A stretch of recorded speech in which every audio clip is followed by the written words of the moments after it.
Hey everyone, today we're making gluten-free French toast. Now in the past I've had trouble making gluten-free French toast because the bread, and I use Trader Joe's and I've used other ones, it tends to be too dense and it will not absorb the egg very well, so your French toast turns out dry and unappetizing, and I pretty much was going to give up until I saw how the French make their French toast, or at least the French style. So that's what I'm going to show you today, and it works beautifully. You're going to love it. It makes your French toast, no matter what kind of bread you use, nice and fluffy and moist throughout the whole thing, and it is delicious. And you get that little crispiness on the outside as well.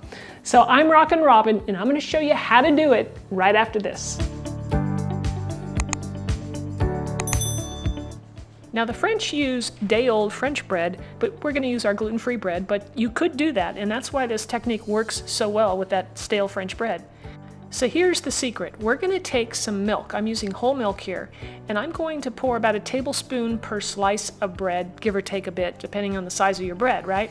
So we're just going to put that in a little dish here, and then I'm going to add some vanilla extract to that to give it some flavor, because vanilla extract, what that does is it brings out the sweetness in this recipe. So I'm going to place my eggs into a separate dish, as you can see here. Now you notice that I'm not adding the milk to the egg mixture. We're going to be adding the milk and the eggs separately to the bread, and that's going to make all the difference.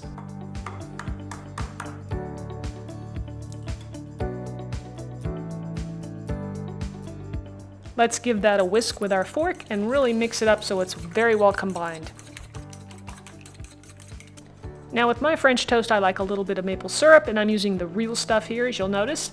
So I'm just going to pour a little bit into a dish, and I'll heat it up. And you can put it in the microwave, which is what I do, or you can just set this whole dish into a dish of warm water, and that would do the trick.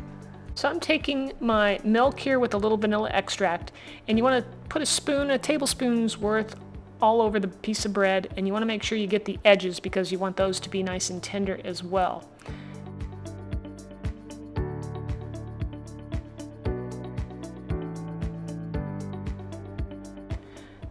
So flip the bread over and apply another tablespoon, maybe a little less depending on how wet the bread is already.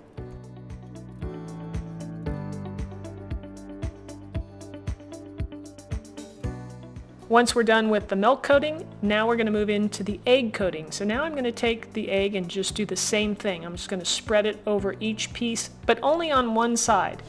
And I'll show you in a minute why that is.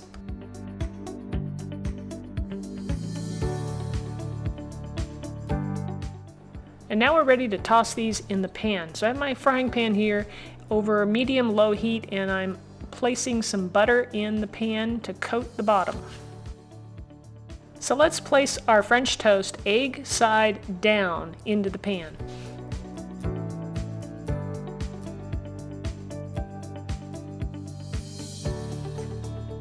Now remember how we didn't put the egg on the second side? Well, we're going to do that now. So we're just going to take another tablespoon or more and just place it right on top, spread it around so that it gets everywhere.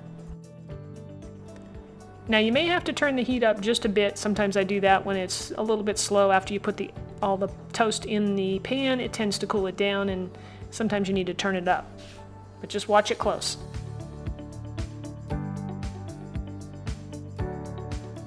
So you do want to see those little bubbles going on around the edges there. You see that? And just, it'll take about, 3 or 4 minutes to get it to brown up. All right, it's time for a peek. Let's have a look. Oh yeah, look at that, little golden brown. So we're going to flip them over. Look at that, beautiful. Let's do the next one. Just give it a toss. And if you have a little egg left over in the pan, no big deal. Just you can add that on your plate after it's done. Look at that, beautiful. The smell is incredible. Now I don't know if you can tell here, but I can tell that my bread has really plumped up. It's really got, a lot of egg in there and milk, and it's just nice and tender, and we got that crispy edge going on. This is going to be really good. It's time for that warm syrup. I was going to pour it on, and then I decided I'm going to spoon it on because otherwise it drips all over. So here we go. Look at that. It looks amazing. This is now my favorite way to cook French toast. Look at that. The texture and flavor is amazing. It's tender on the inside and moist, and a little bit of crunchy going on the outside. I can't wait for you guys to try this. Oh, that French toast is something else. Hey, if you'd like another recipe for, say, Taco Tuesday, you're looking for a nice, delicious taco to try out, I've got a recipe for you. Check out my shredded chicken tacos right over here, and you're gonna love it. So thanks again for watching. We'll see you next time.